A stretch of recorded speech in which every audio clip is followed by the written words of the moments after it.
anyone that's new, if you're looking for a home, this is it.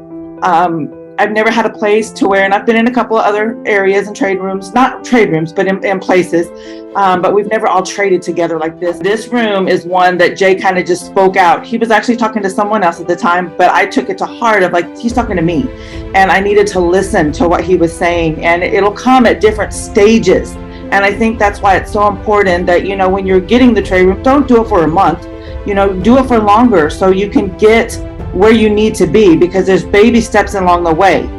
And so if you are looking for a home, this is the place, guys. And I appreciate every one of you. All of you have reached out to me. You've told me when my trades are not quite where I should be. You've actually helped my mind to say, you know, you can do this, just keep going. And even the thing Jay said the other day, you can't put all the work in and then not get something.